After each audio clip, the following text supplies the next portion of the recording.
Hey, so this is a movie for Brandon, and this is all the exercises that we went over this morning for strengthening the foot, creating an arch in the foot, and that helping to change the position of the talus and the ankle and move the ankle back into a better position. Permanently by strengthening the muscles of the foot and the positioning of the ankle. So the first ones we went over were the toe exercises. So those were toes up, big toes down, outer four up, outer four down, all toes up, all toes down, all toes up, spread out, and can you land them? Pinky first, fourth toe, middle toe, second toe, big toe, and then can they come up? Big toe, second toe, third toe, fourth toe, pinky toe. So that kind of toe movement, you are at liberty as well to in a seated position. I'm not going to sit right now, but just so you can see, to also kind of gently stretch the toes apart. Better if you work from the base than the tips, and sideways. And just for toe mobility will add more strength to the arch of the foot. So that was the first thing, toe exercises. We had rollovers. So again, these are all from stance, which we talked about. So feet underneath your hips and feet straight. So not from here. And so the rollovers then are these, just gently rolling over, opening up the outer edge of the ankle, coming back through center, and then the other side. So if you're working on a hard surface like this, it may not be super comfortable. You could lay down a yoga mat or a blanket or a towel or work on the carpet. That's a more comfortable place to do that. The whole leg can rotate with it because that's eventually we want to be able to bring the whole leg along with the ride, for the ride with the foot. Next was short foot. So again, in short foot, if you imagine that there is a point right here at the big toe metatarsal, and a point right here at the pinky toe metatarsal, and a point right here at the heel. You're going to try to draw the points from the front of the foot towards the back of the foot, and that looks like that pulling up, or hopefully you can see that my arch just popped up. So it's a pull up and relax, and a pull up and relax. When we did this morning, your toes kind of wanted to help by scrunching. And that's okay a little bit, and you can practice scrunching. That's an arch exercise by itself. But as you get better at this, you maybe might want to lift the toes slightly and then lay them down and then pull up the arch to see if you can keep the toes from sort of trying to help. You'd ideally let them be flat. Both feet, of course. You're going to always do both feet. You might do the left a little bit more than the right, or start with the left, do the right, and go back and do the left again. Short foot and doming look very similar. Doming is where instead of dragging those two metatarsals on the outer edges of the foot, you're going to think of them as getting planted down. So again, big toe and pinky toe, and trying to lift the metatarsal heads of the three middle toes. So again, it looks and it feels pretty similar, but you're working some slightly different muscles in the feet. And so again, from the side, that looks kind of like that. You can see there's a lot of muscles that are coming to the party through here, which is what we want. We want to start to pick up the arch here as well as here. So doming and short foot. Next, we had ankle rotations. So your ankles are, let's see, your left, I'm going to do my right because that's the one that's more pronated for me.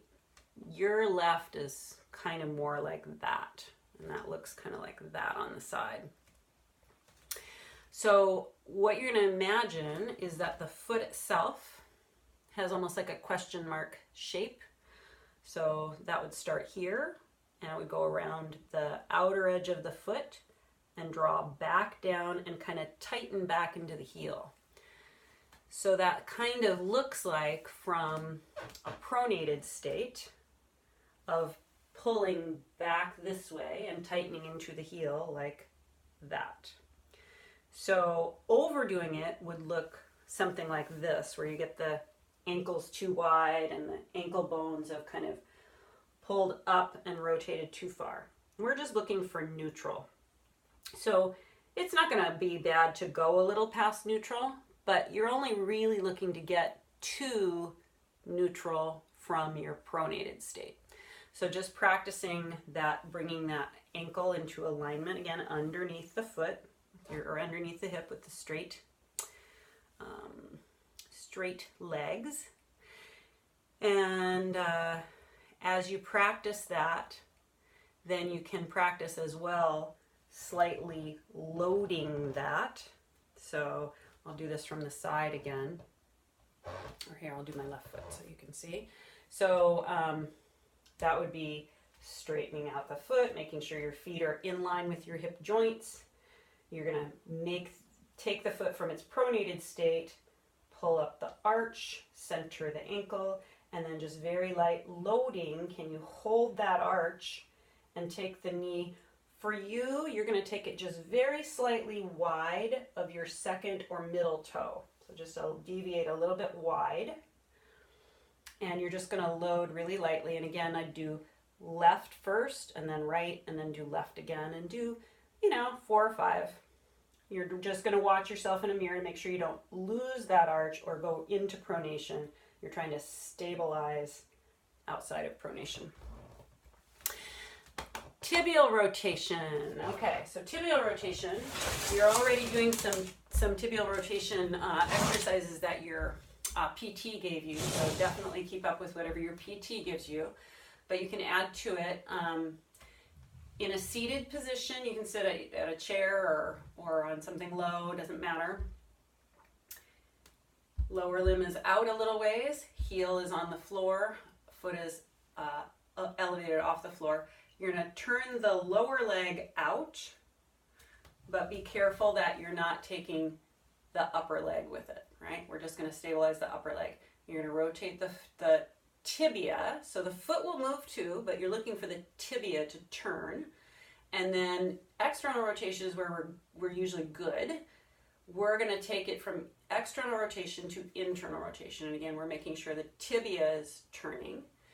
And as you make a few of those, then you can add a little bit of push through the big toe joint again. And that's, again, a little bit of an arch strengthener.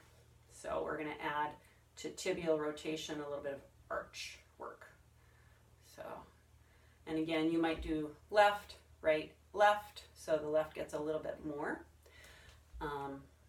You don't have to do any of these like a whole ton. Just do them frequently. Just keep refreshing if you can think to do them a couple times a day. What do we have next? Calf stretch. So we noted that for you, let's see, I don't think I brought my half dome in here. You're pretty tight, especially on the left. So rolled up yoga mat, rolled up towel, doesn't really matter so much what it is. Just that it's something that you can elevate the front of the foot. So the front of the foot goes up at the top. The heel is all the way down. You can come up with your ankle schmear, and that's okay. You're going to get some good stretch there. But you also might try kind of finding your fixed ankle, bringing that up, and then stretching. This might be an okay place to start, and that might be plenty of stretch. Over time, you might be able to bring the opposite foot along, and eventually you want to be able to get that opposite foot forward, but for a while that might be, you might feel like your balance is really off when this leg comes forward. So you're going to stay where you feel really well balanced, no matter what the stretch feels like. because part of this is not just the stretch, but just accustoming the joint to the position, not just stretching.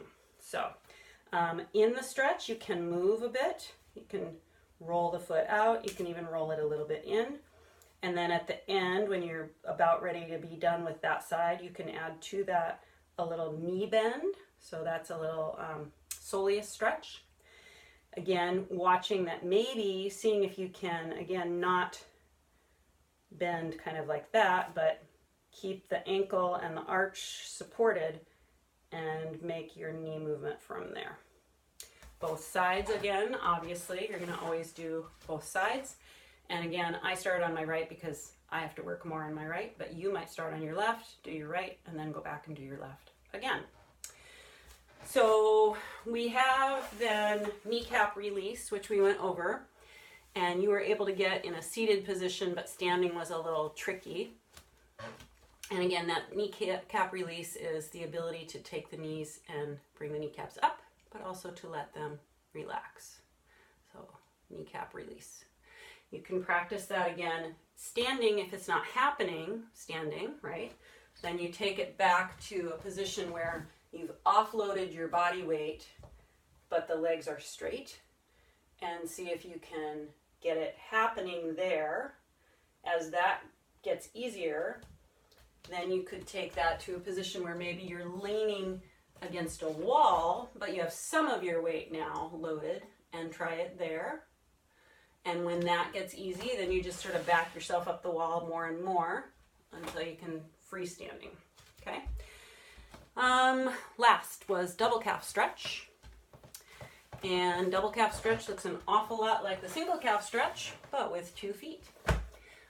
Same thing. Front of feet go up, hip joint distance apart, and then it's a hip hinge. So the hips move back. We don't care how low the upper body goes. It's just this ability to hinge at the hip and send the hips reaching behind the heel, and kneecaps down. So you want to make sure that your quads aren't all tight. You want that kneecap released so you can enjoy this stretch in the back. And again, fixed ankles would be more desirable than pronated ankles, but you're gonna, maybe you could move around in that too. And you're gonna work up for the stretching part. You're gonna work up to, let's say, maybe 15-second holds, 30-second holds after that, 45-second holds, maybe up to a minute hold on the stretches. But again, it doesn't have to be static. You could be moving